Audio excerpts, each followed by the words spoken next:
Coming into the series, what made it so special? So it's a 1A matchup, right? We've got Miami matching up 8 seed against top seeded Denver. And usually in these types of situations, teams outmatched on paper, right? If we get to a final series and we have a 1 seed going against an 8 seed, the number one thing we're going to say is this 8 seed is completely outmatched. There's no way, they're going to win due to a talent disparity. I don't think there was a major talent disparity between Denver and Miami collectively. I mean, there obviously, especially considering who Miami was able to beat heading into it, this was a winnable series. What makes this championship so important and what makes Denver so significant, they made this series seem so out of reach, not because of this major talent disparity, but just simply because of the way they played the game. It's that simple. The way they ran their offense, the way they ran their sets, even down to Jokic being a superstar who doesn't have to get 50 to kill you every single night. It's just his playmaking and his IQ. That's what it came down to. They made this series look out of reach simply just based off how good their system was. Yeah, they did make it look out of reach, but I would say it wasn't a huge talent gap. But I felt like the Heat were kind of messing up in certain areas that they did in last series because they started overcompensating for things they didn't have. So I felt like the mistakes they made, I didn't see them make them same mistakes last series because I just felt like, for example, I felt like if the Boston Celtics faced the Nuggets, I think the Nuggets maybe would have done the same thing to them because that's how much better they were than the competition all year long. Like they proved that to me when they beat the hell out of the Lakers. That just proved to me that. But I just think the Heat tried to overcompensate for things they didn't have on the court too. I feel like that's something. That's just what I think. Overcompensate. What do you mean by overcompensate? From a talent perspective, like they just made mistakes that they normally didn't have because they were trying to worry about, okay, do we need to have a shooter over there to make a shot? Do we need to have somebody play behind Jimmy Butler because of the way they're playing him? Like, I just felt like they were overcompensating because a lot of the things that they were doing this postseason, some of the players, not Jimmy Butler, but some of the players on their roster was overachieving. So I felt like once they kind of came back down to earth a little bit, they started overcompensating for like some of the talent that they didn't have, if that makes sense. I'm gonna let Blake go. My pushback on that is this. My issue with Miami this series was, especially when you look at tonight, and really the last two, those were very winnable games. I think tonight Miami had no reason to lose that game. When you look at how many turnovers the Nuggets had, and you look at how many great looks they had collectively, throughout this series, how many times do we see Bam Adebayo miss bunnies at the rim? Yeah, not even Bam, Jimmy. But Jimmy or Jimmy just not like the Nuggets don't have an elite rim protector. How many times do we see Jimmy just stop dead in the paint and then pass the ball out, or Max Strus miss a wide open three? How many times this series? I feel like they got opportunities, they just didn't capitalize. Yeah, but do you think that's why I'm saying like overcompensate? Do you think they were pressing? Like I feel like they were trying too hard at sometimes instead of just naturally playing the game. It came off to me like they were trying too hard because they felt like, okay, if we don't score here, they might go on a 10-0 run on us because we all know the Heat offense isn't great. A lot of their success has been defense, 3-and-D, whatever the case may be, but their offense isn't great. They go through a lot of droughts. Denver doesn't go through droughts. So I felt like they were pressing a lot. That I agree with. I mean, from that, especially today, I think they forced up a lot of shots they didn't need to force up. So that I agree with. Like I said, my biggest issue with Miami, and the biggest thing I want to stay away from is acting like, and this isn't any of y'all, but acting like Miami had no chance of winning this series. Because I really think they had a million opportunities to win it. I think we should be going to game 6 right now, given how that game went. You know what I'm saying? Like this, but it's like that. Like I think they had a lot of opportunities, and I think for Miami too. And I don't want to steer too far away from Denver because at the end of the day, it came down to how great they ran that offense. You know, Miami had no answer for it. The actions that they were running, and it wasn't like one guy was just taking over every night. Like Jokic was obviously the most dominant player of this series, but you felt him the most because of his playmaking and because of his IQ. Point blank period. So for them to win the series like that is something great for a league where everything I think we look at everything so with the off-season storylines and all of that, everything is so transaction based and who's going where. We saw this team dominate just based off how well they ran their offense. Simple as that. Yeah. And with the fact that they didn't make mistakes, whereas Miami made a buttload of mistakes, especially down the stretch in this game. Blake, to your point, sorry, my bad, Carl. To your point right there, that point. This is what separated Jim and Bam, or Bam and Nikola Jokic so much this series. When Bam had opportunities to hit, when he had some of the looks he had, he didn't. He screwed them off. The bunnies around the rim, the mid-range jumpers, all of that. Whenever Jokic had an opportunity, when he saw that window, he's taking advantage. Yeah. Right. And that was that's the separating thing, is you can tell Jokic just works on the little stuff. A lot of the little stuff that he did is stuff that Bam couldn't even do this series. And so it speaks to it. Like, Denver found so many ways to stay efficient, and even when their looks weren't going down tonight, they stayed poised and continued to try to find great looks. That's just the team that they are. Yeah, I didn't go into the series though thinking that Bam was. I've never thought low of Bam or anything, but I just always thought he was just an okay player in terms of being an all-star. Like, he's just one of those all-stars that makes it, but you don't really think of him as a star or a superstar. He's just a good player, a solid player to a team you can have. That's all. So I never really thought, oh, he can compete with Joker. I don't think he can compete with Joker, Joel, AD. What's another center? I'm missing somebody, but I don't like Giannis, not a center but a power forward, but I don't think he can compete with Giannis, any of those big men. So I've never thought that highly of him. So it doesn't surprise me that he struggled. My disappointment was he's the only all-star on this year's roster for them, and then there were so many great opportunities, and he just did not take it. Like I said, there was Denver does not have great rim protection at all. And like how many times did we see Bam and Jim just be scared to go to the rim? But I'm actually DeAndre Jordan. Right. And he barely He didn't even play. I don't think he played 1 minute. I'm dead. He played tonight, and that's it. Oh, they don't count. Yeah. But no, I'm saying, but you all have to ask yourselves this: Did Miami look that timid towards the rim with any other team they face in the playoffs? I would say Jimmy did. I think what we learned about Jimmy is when you put a lengthy defender on him, he struggles, because when they put Rob Williams on him that last series, he had a little bit of a tough time. Yeah. I don't know what it was with Miami. That I was more disappointed in Miami. Me and you talked about it a lot over the chat. I was disappointed in Miami, not because I'm like they had no business being here, but because they had opportunities they didn't take advantage of. I don't know why they were so hesitant around the basket. I don't know why, from a coaching standpoint, which is something we often talk about.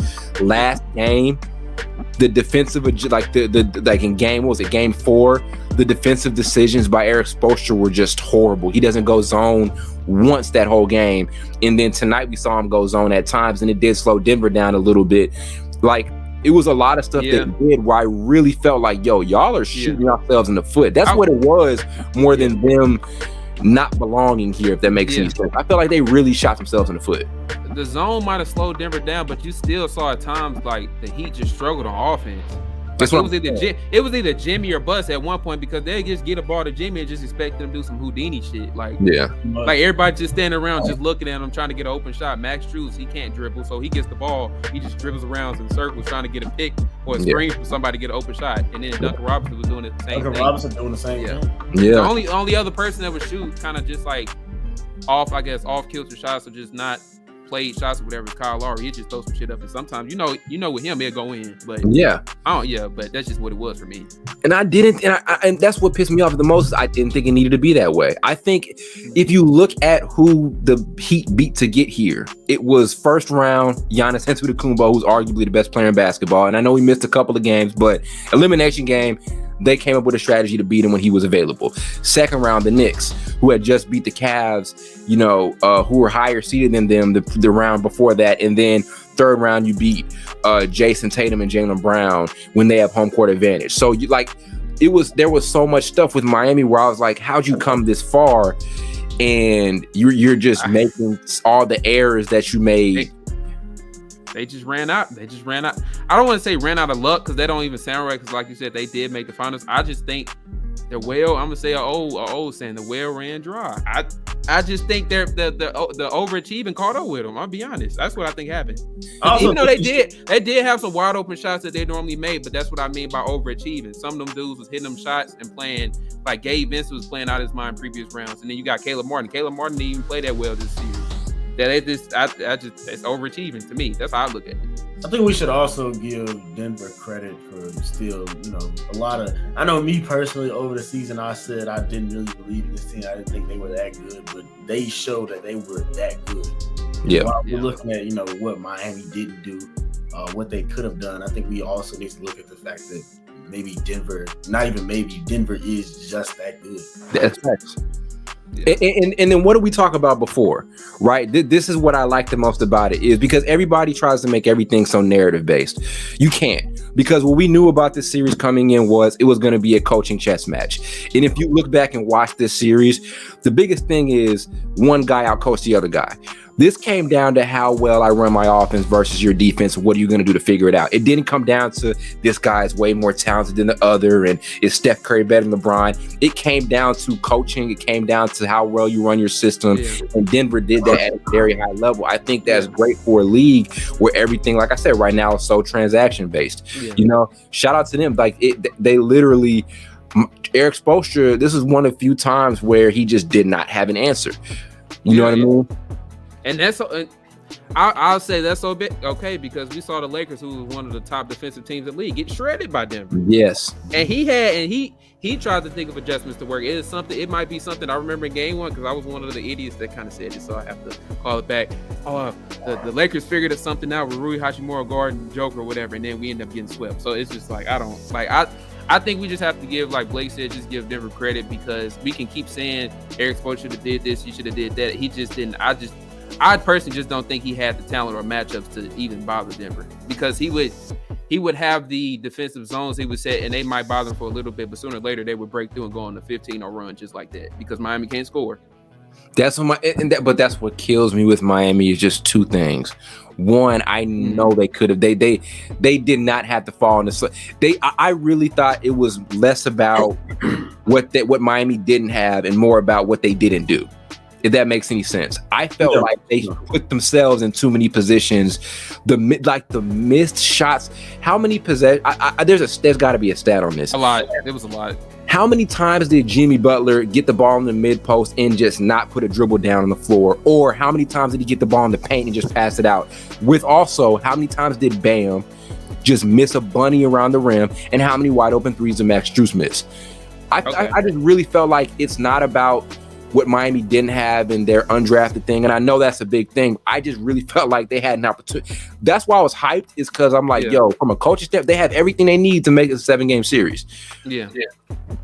My thing is the wide open threes, you got me there. They're supposed to knock them down. But the Jimmy Butler getting in the paint, just stopping and kind of looking lost, I think that's just a test to Aaron Gordon's length, that he just didn't know what to do against it. Because he probably didn't play against a player that long in the playoffs. Probably the closest thing was, I guess, Jason Tatum. Rob Williams. Rob Williams. But Rob Williams kind of did the same thing. You kind of see he started to struggle. So the Nuggets probably looked at that last series and took some things away from I think that's probably what happened, because if you really notice the first 4 games of that Boston series, he was killing Boston. Yeah. And then those last 3 or last 4, however you want to say it, is when he starts to struggle, and then he really never got back to, as they like to call him, playoff Jimmy. Yeah. So I feel like they've kind of figured him out in sense, because Ty, you always say he's like one of the best bagless players in the league, meaning he really doesn't have a go-to move, he really doesn't have handles or anything. So I think the Nuggets figured that out and just put a player of length on him. You got them whole series at different times during the series, especially when he would get deep in the paint and just kind of ISO against certain defenders. It's just like, he really don't have that many like dribble moves. And let's do this too. Let's go. Let's just talk about the Jimmy thing.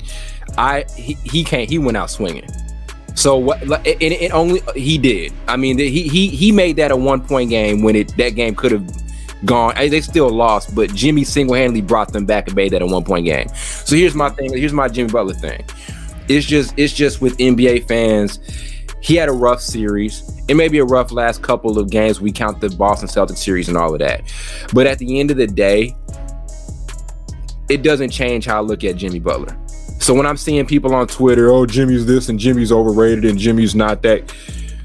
Like this, let's talk about the last time Jimmy Butler was in the finals and everybody was talking about how tough he was and how he almost carried the Heat past the Lakers.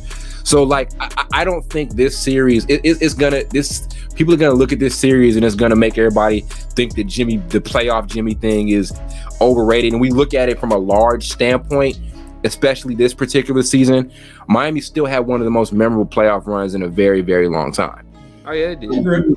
He spearheaded that, and I still think because of that, even though he had a rough series, he's a top 10 player.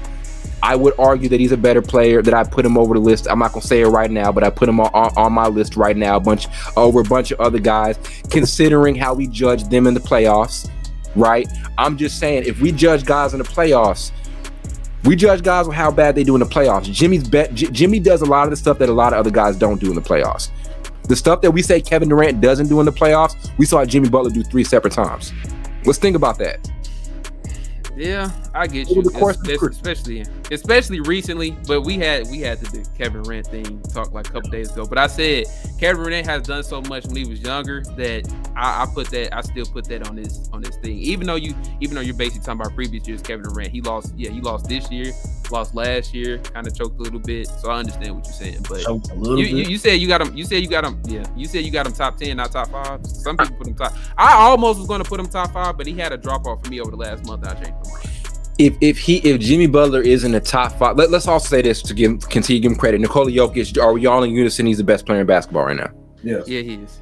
Okay, that's established, and I think right now that's really between him and Steph Curry. That's tough. That's tough to say anybody's better than those two. I mean, but Luka up next. I feel like people when they get him the right offense, he'll be there. Nikola Jokic and Luka are literally the same players. I think Nikola Jokic literally just taller than him. I think I put them 1 and 2. Okay, I go Jokic 1, Curry 2. Jimmy, if he's not top 5, even though I could argue him top 5, he's high in the top 10, like he's 6 or 7. Because, like I said, the same stuff we criticize certain players for in the playoffs. Like I always look at the playoffs, bro. That's like one of my biggest things is can it translate into the playoffs? Oh, like the same stuff we criticize Kevin Durant for and Joel Embiid for when it comes to the playoffs. The whole thing about Kevin Durant can't lead a team or whatever the case may be, or Joel Embiid doesn't have these playoff moments. Those are 2 guys we consider top 5. And Jimmy Butler's done more in the playoffs the last couple of years than those 2 guys. I was going to ask you this. You say Jimmy Butler's done more than those players, which can be true. But what about Jamal Murray? He turns it up in the playoffs. He had a great playoffs. His numbers, if you probably look at his numbers, it's probably his numbers. They're better than Jimmy. If they're better than Jimmy's, they're more efficient. What I'm going to do with that? I don't care. I really don't care. If you want to argue, if you want to argue him top 10, you could, because that's how much I value the playoffs. Only difference is I will say Miami's path was a little bit. They took out the 1 and 2, so they still beat a 1 seed. Yeah. You know what I mean? And he still was their best player. But no, I mean, you can argue Jamal Murray over Jimmy. Like that top 5, no one's unlocking that top 5 right now. As crazy as it seems, that's why it's interchangeable. But I'm just saying, the way I look at Jimmy Butler and the narrative of his career, it doesn't change with this series at all. I really don't care. Considering everything he's done, I really don't care. I mean, he could have started off some greatest his career 0-2 in the finals to start off his career to somebody similar to as LeBron. Okay. I mean, so he could be the next LeBron face ass. No, I'm just playing. Yeah, but I'm just saying he 0-2. Like, let him get to another finals. He 0-3. I don't want to. If he gets to another one. I'm just being honest. If he gets, he could get to another finals if he can pull this off. With Miami, get back with somebody. If they're able to get somebody in the offseason, I think that's going to be their biggest thing. I think they are. They're going to make some type of trade or something. I just see it coming. Yeah. But if he gets to another finals and he's 0-3, I don't want to hear nothing about people hyping up Jimmy Butler no more. I'm just being honest. I can't. That 0-3, like people talk about LeBron finals record all the time because they don't like his ass. But then when somebody else 0-3, you all go just skip over it. No. I think all Jimmy Butler's trying to prove right now, honestly, is he's a Hall of Fame player, which I think is a lock. Yeah, he is.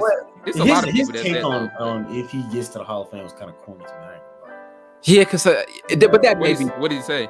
He basically was like when he gets inducted, he's not going to go to the ceremony because it's not that big a deal to him. I don't like when professional athletes do that shit. Pisses me off. I'm sorry, but bro, stop trying to be fake humble. Enjoy what you get. It's been a couple of times over the playoffs where it seemed like he's just like looking for votes, and it's just like, all right. He does. Jimmy Butler does. But like I said though, if you brought your team this far, you can do what the fuck you want to do. That's corny. I remember in the Eastern Conference, a certain level to that corniness, and once you go above it, he's kind of. I remember the Eastern Conference Final Championship. He got like the MVP, which debated we could have given it to Caleb Martin, but you could debate it. He deserved it. They both sort of deserved it or whatever. Yeah. But he act like he didn't want the trophy. I'm like, dude, if you don't want to give it to me, like, what do you own? Take the trophy. He was on some Kobe. I don't care. He's not Kobe. People taking that too far.